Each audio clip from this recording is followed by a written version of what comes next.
नमस्कार, आपके साथ मैं हूं गौरव अग्रवाल। देखिए, प्रधानमंत्री नरेंद्र मोदी लगातार कोरोना के मुद्दे पर अलग अलग लोगों से मिल रहे हैं, कभी अधिकारियों से, कभी मुख्यमंत्रियों से, और अब वो जिला अधिकारियों से भी संवाद स्थापित कर रहे हैं। कोरोना वायरस संक्रमण पर काबू पाने और कोविड-19 मैनेजमेंट को लेकर आज उन्होंने 10 राज्यों के 54 जिलों के जिलाधिकारियों से बात की। जिलाधिकारियों को संबोधित करते हुए प्रधानमंत्री नरेंद्र मोदी ने कहा कि कोरोना काल में नई चुनौतियों से निपटने के लिए नए इनोवेशन की जरूरत है। यह वायरस अपना रूप बदल रहा है, तो हमें भी अपनी रणनीति बदलनी होगी। प्रधानमंत्री ने मीटिंग में और क्या कहा, इस पर बात करने के लिए हमारे साथ TV9 भारतवर्ष पर डीएम सम्मेलन में कई राज्यों के जिलाधिकारी लाइव जुड़ रहे हैं। उनसे हम इस बारे में बात करेंगे। इनमें से कई ऐसे डीएम हैं जो इस मीटिंग में शामिल थे। हम उनसे बात करें उससे पहले आपको इस वक्त की बड़ी खबर बताता हूं। मैं डीएम के साथ बैठक के बाद प्रधानमंत्री नरेंद्र मोदी ने कहा कि कोरोना वायरस धूर्त और बहरूपिया है। वायरस म्यूटेशन में रूप बदलने में माहिर है। हमारे तरीके और स्ट्रेटजी डायनेमिक होनी चाहिए। वैक्सीन की बर्बादी को रोकना बहुत जरूरी है, यह कहा है प्रधानमंत्री नरेंद्र मोदी ने। और यह भी कहा कि गांवों पर ज्यादा ध्यान देने की जरूरत है। गांव में वैक्सीनेशन को बढ़ावा देने की जरूरत है। जीवन बचाने के साथ जीवन को आसान भी बनाना है। हमारे पास जो संसाधन है उनका बेहतर से बेहतर उपयोग करके आपने इतनी बड़ी लहर का मुकाबला किया है। आज परिस्थितियों ने आपको अपनी क्षमताओं की नई तरह से परीक्षा देने का अवसर दिया है। अपने जिले की छोटी सी छोटी दिक्कत को दूर करने के लिए पूरी संवेदनशीलता के साथ लोगों की समस्याओं का समाधान करने के लिए आपकी यही भावना काम आ रही है। हां, कोरोना के इस काल ने आपके काम को पहले से कहीं अधिक चैलेंजिंग और डिमांडिंग बना दिया है। तो प्रधानमंत्री का ये वो संदेश जिन्होंने आज डीएम्स के साथ मीटिंग के बाद दिया। हमारे साथ कौन कौन है इस डीएम सम्मेलन में, मैं आपको अब ये बताता हूं। देखिए, मेरे साथ कौशल राज शर्मा जी हैं, आप वाराणसी के डीएम हैं। सर, बहुत स्वागत है आपका। मेरे साथ डॉक्टर सारांश मित्तल हैं, आप बिलासपुर के जिलाधिकारी हैं। डॉक्टर सारांश मित्तल, आपका भी बहुत स्वागत है। और फरीदाबाद से अतुल कुमार मेरे साथ हैं, फरीदाबाद के जिलाधिकारी, आपका भी बहुत स्वागत है। और 2 और जिलाधिकारी, नितिन कुमार बरेली के डीएम और जाकिर हुसैन श्रीगंगानगर के डीएम भी हमारे साथ जुड़ेंगे। और जब वो जुड़ेंगे तो उनसे बात करेंगे। लेकिन कौशल जी, शुरुआत आपसे करना चाहूंगा। मुझे मालूम है कि आप इस मीटिंग में शामिल नहीं थे जो आज 54 जिलाधिकारियों की हुई, लेकिन उसके बावजूद आपके मॉडल की तारीफ बहुत हो रही है। प्रधानमंत्री नरेंद्र मोदी ने अहमदाबाद में जो ताउते तूफान पर मीटिंग ली, उसमें एक वाराणसी मॉडल का जिक्र किया। तो आपसे शुरुआत करते हुए, ये कौन सा मॉडल है वाराणसी का जिसने कोरोना के मामलों पर इस तरह से लगाम लगाई, और कैसे आप लोगों ने कोरोना पर काबू पाया?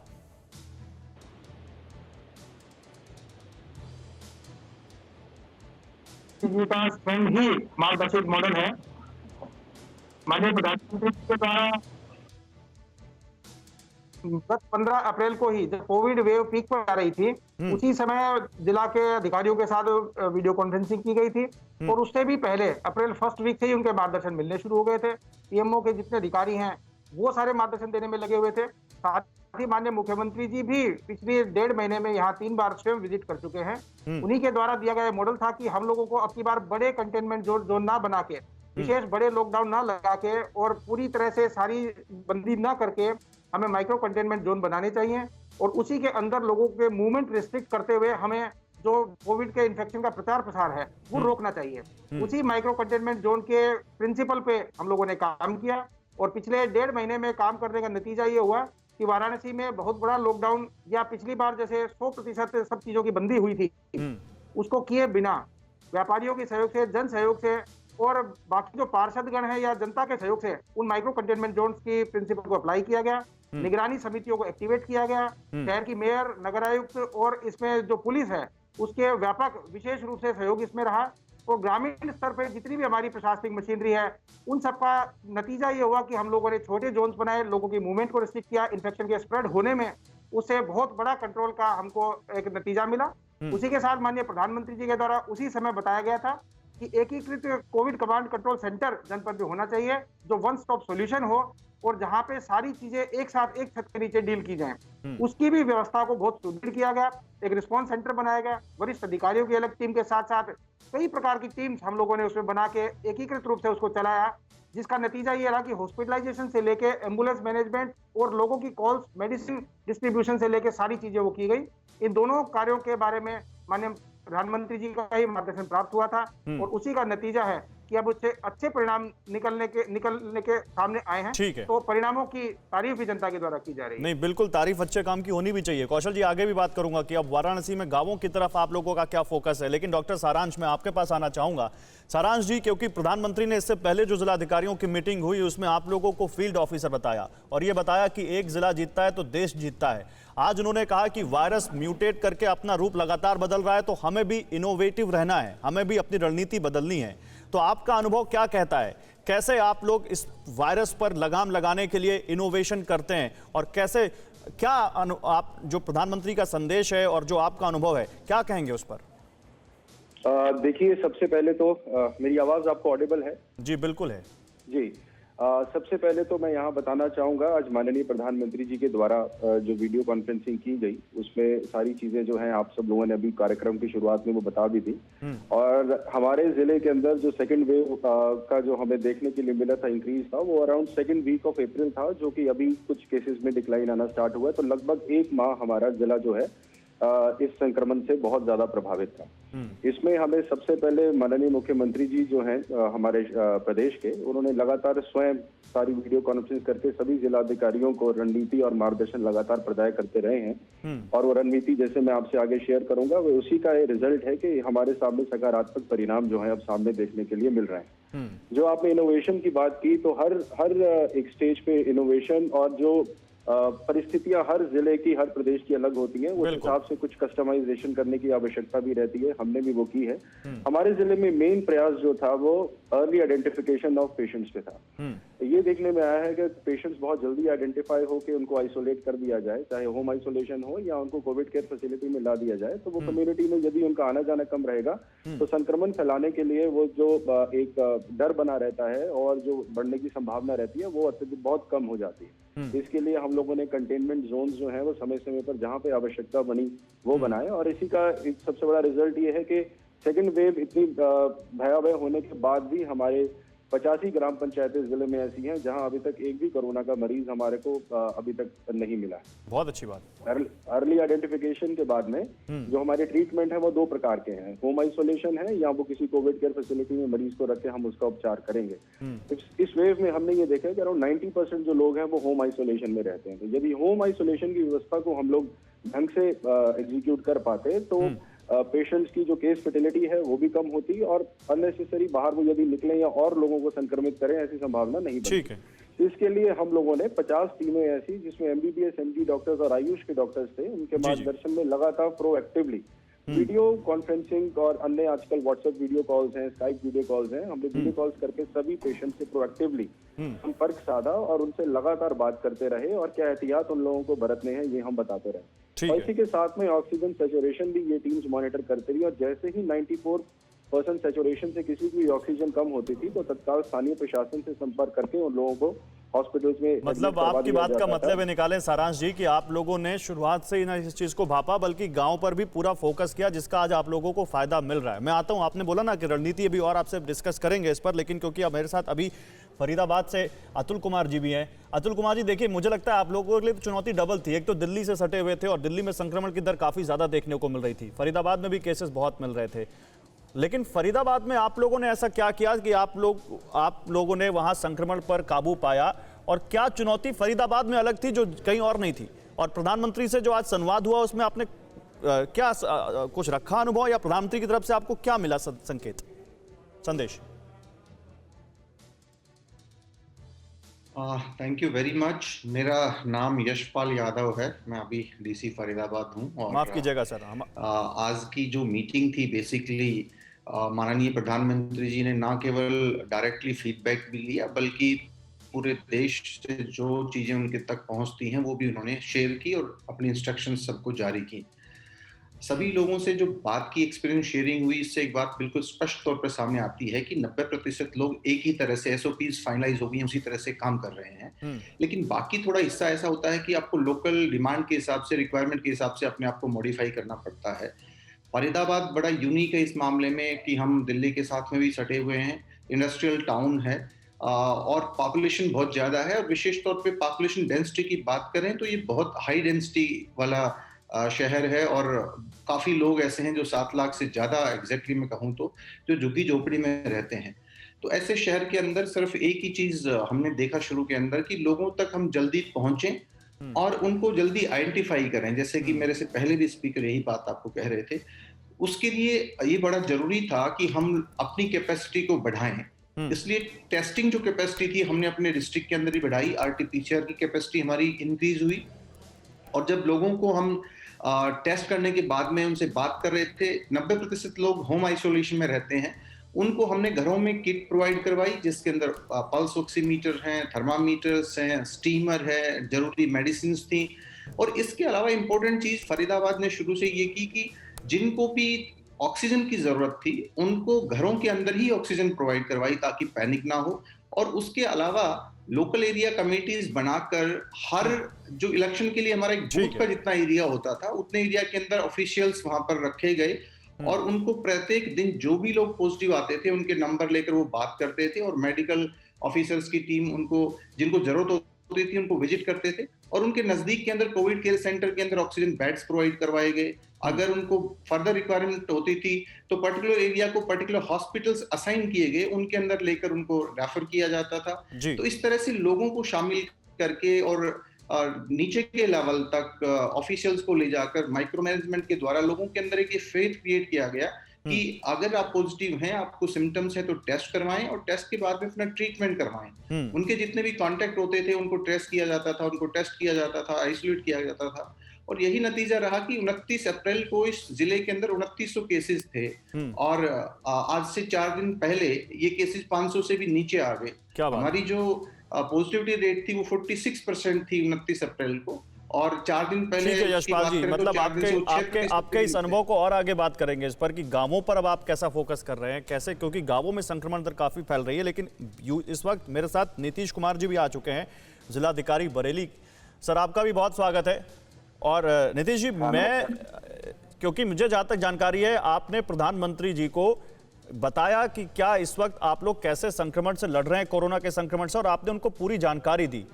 तो क्या आप हमारे साथ वो अनुभव साझा कर सकते हैं कि क्या आप लोग वहां पर कैसे आप बरेली में या आसपास के इलाकों में कैसे आप इस कोरोना की संक्रमण दर को कम करने के लिए, संक्रमण को रोकने के लिए क्या प्रयासरत हैं? और यूपी में गांवों में बड़ा चैलेंज दिख रहा है, तो उसके लिए क्या कुछ किया जा रहा है?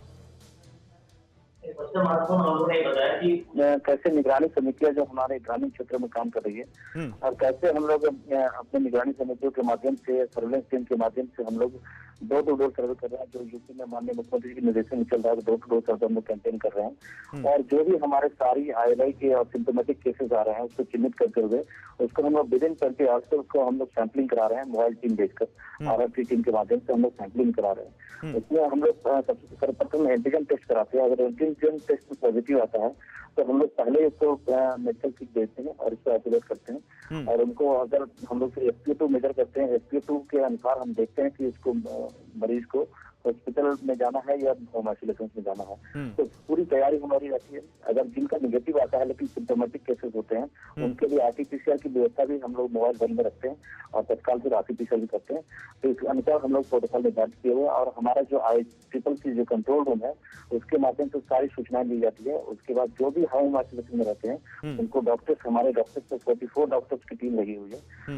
डॉक्टर्स की टीम उनसे पूरा सिम्टोमेटिक केसेस का पूछते हैं, क्या लक्षण है आपके, क्या दिक्कतें आ रही हैं, उसके अनुसार अगर उनको दिक्कत आती है तो हम लोग तत्काल उनको। नहीं, लेकिन सर आज प्रधानमंत्री से आप लोगों को कोई इस बारे में कोई और टिप भी मिली कि ये चीज आप बदलिए तो देखिए आपको और फायदा हो सकता है? कुछ उन्होंने आप लोगों को इस बारे में और सलाह दी क्या कोई?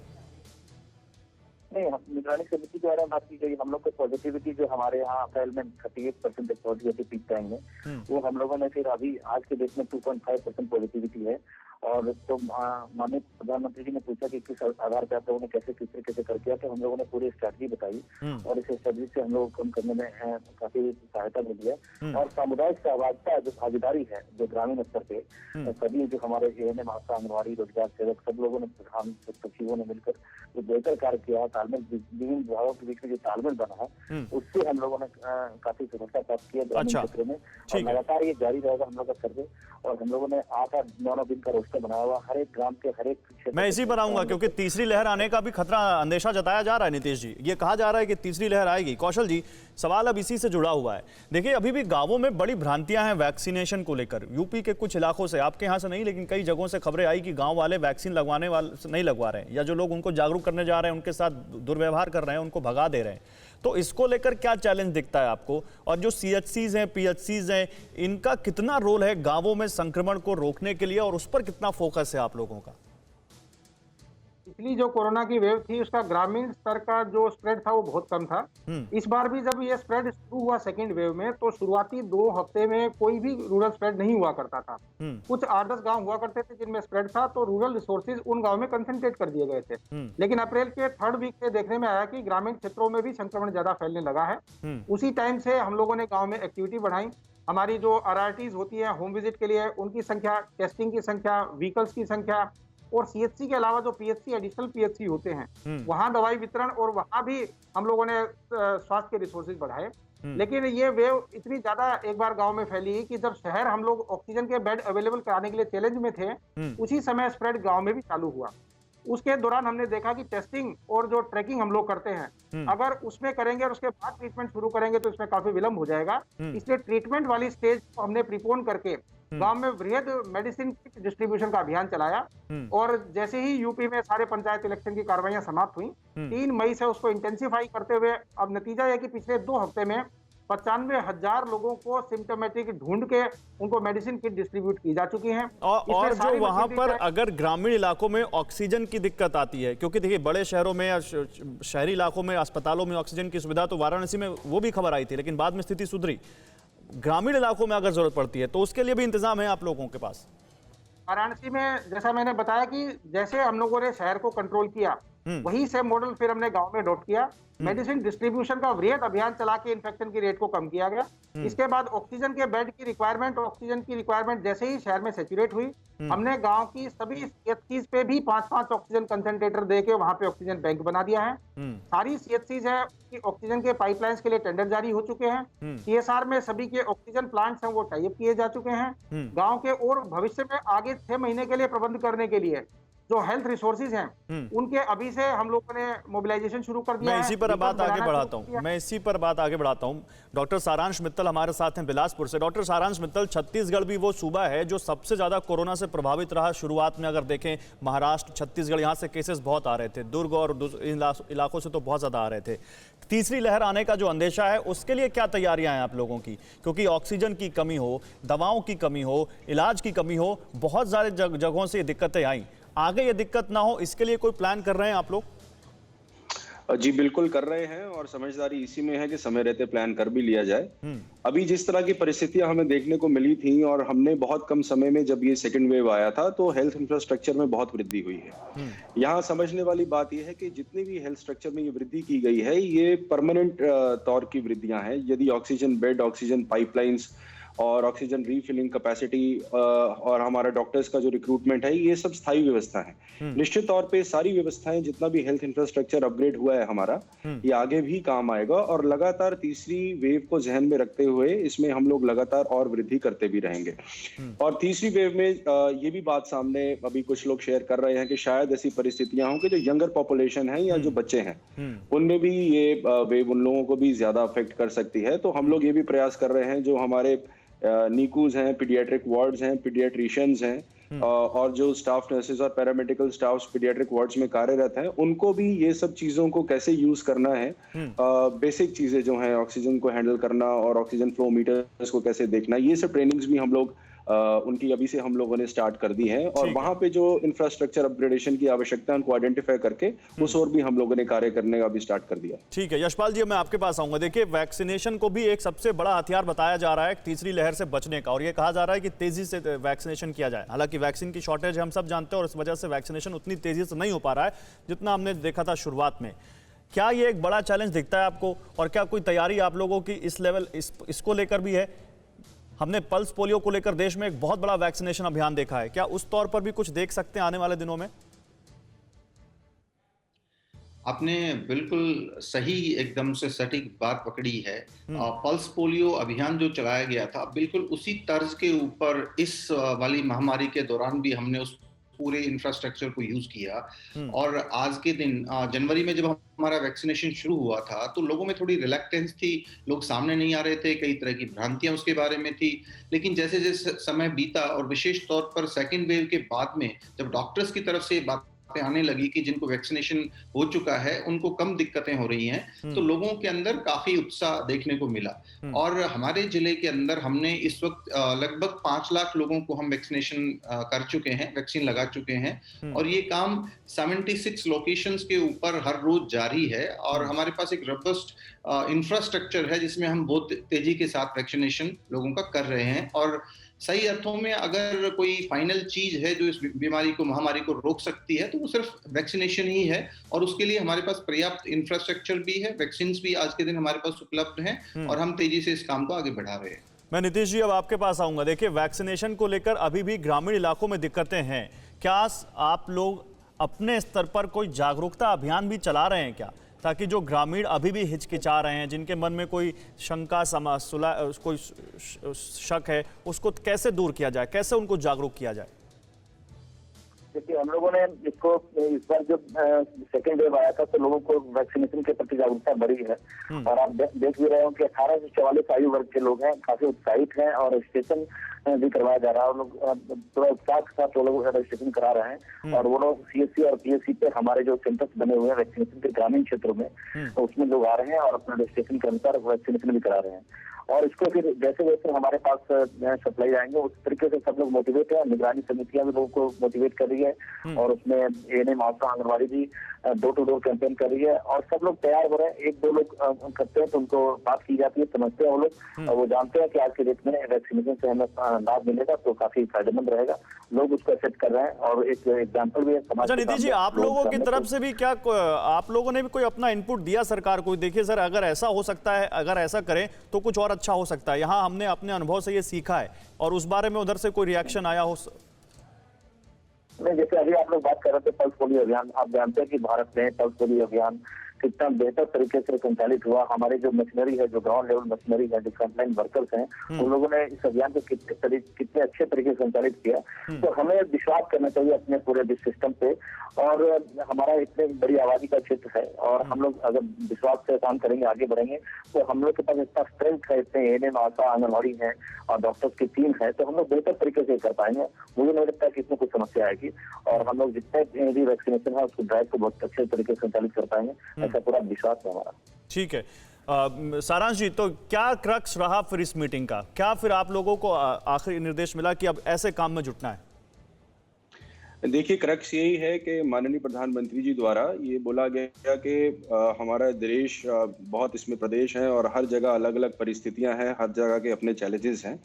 कुछ जो डिस्ट्रिक्ट लेवल पे हर डिस्ट्रिक्ट मजिस्ट्रेट्स के द्वारा जो इनोवेशन की गई है और जिस तरह की चीजें सामने आई हैं, वो बेस्ट प्रैक्टिसेस की डॉक्यूमेंटेशन कर ली जाए, और उसको सभी के बीच में एक कॉमन नॉलेज प्लेटफॉर्म बने, सबसे शेयर किया जाए। जो जहाँ की बेस्ट प्रैक्टिसेस हैं उसको हम सब लोग एक दूसरे की अडॉप्ट करके आगे बढ़ें। और ये बहुत बड़ी एक आपदा है, और ऐसी जो परिस्थितियां हैं पिछले 100 वर्षों में हमारी जो ह्यूमैनिटी है उनके सामने नहीं आई हैं, और सबको एकजुट होकर एज ए टीम सकारात्मक सोच रखते हुए आगे बढ़ना है। और निश्चित तौर पे सब बेस्ट प्रैक्टिसेस और जितने भी हमारे संसाधन हैं सब बहुत अच्छा प्रयास कर रहे हैं, और बहुत पॉजिटिव हम लोगों ने रिजल्ट्स देखे भी हैं। 1 महीने में आगे बढ़े हैं, और निश्चित तौर पे हम बहुत जल्दी इस सेकंड वेव को ओवरकम करने में सब लोग मिलकर कामयाब होंगे। ठीक है कौशल जी, एक आखिरी कमेंट मैं आपसे लेना चाहता हूं। देखिए, वाराणसी मॉडल की अगर तारीफ हुई है तो जाते जाते समय कम है, क्या आप कुछ बता सकते हैं, टिप दे सकते हैं कि ये चीज़ें अगर की जाएं तो दूसरे जिलों में भी इसके अच्छे परिणाम देखने को मिल सकते हैं?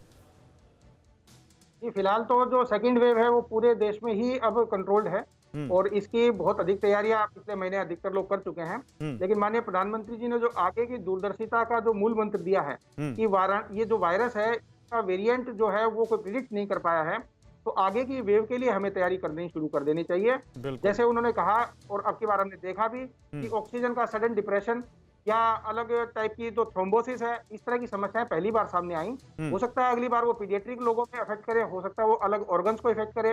इसलिए उसकी तैयारी को लेके के मंत्र जो हमें मिले हैं, हम उस पे आगे काम कर रहे हैं। पीडियाट्रिक व्यवस्थाएं आगे के लिए करना, ऑक्सीजनेटेड बेड्स जो परमानेंट रिसोर्स है वो बिल्डअप करना, हमारा ह्यूमन रिसोर्स है करना, इन सभी दिशाओं के लिए हम लोग माननीय प्रधानमंत्री जी का मंत्र लेते हुए आगे की तैयारियां प्रारंभ कर रहे हैं और मेरा मानना है कि सभी जिले अपनी अपनी प्रयास में इसी तरह आगे बढ़ रहे होंगे। ठीक है, बहुत शुक्रिया कौशल जी, नीतीश जी, यशपाल जी और सारांश जी, आप चारों का बहुत शुक्रिया हमारे साथ जुड़ने के लिए और हमारे दर्शकों को बताने के लिए कि वाकई प्रधानमंत्री से क्या संदेश मिला और वो कौन से इनोवेशन हैं जिनसे कोरोना वायरस को मात दी जा सकती है। फिक्र आपकी, सोमवार से शुक्रवार रात 9 बजे सिर्फ TV9 भारतवर्ष पर।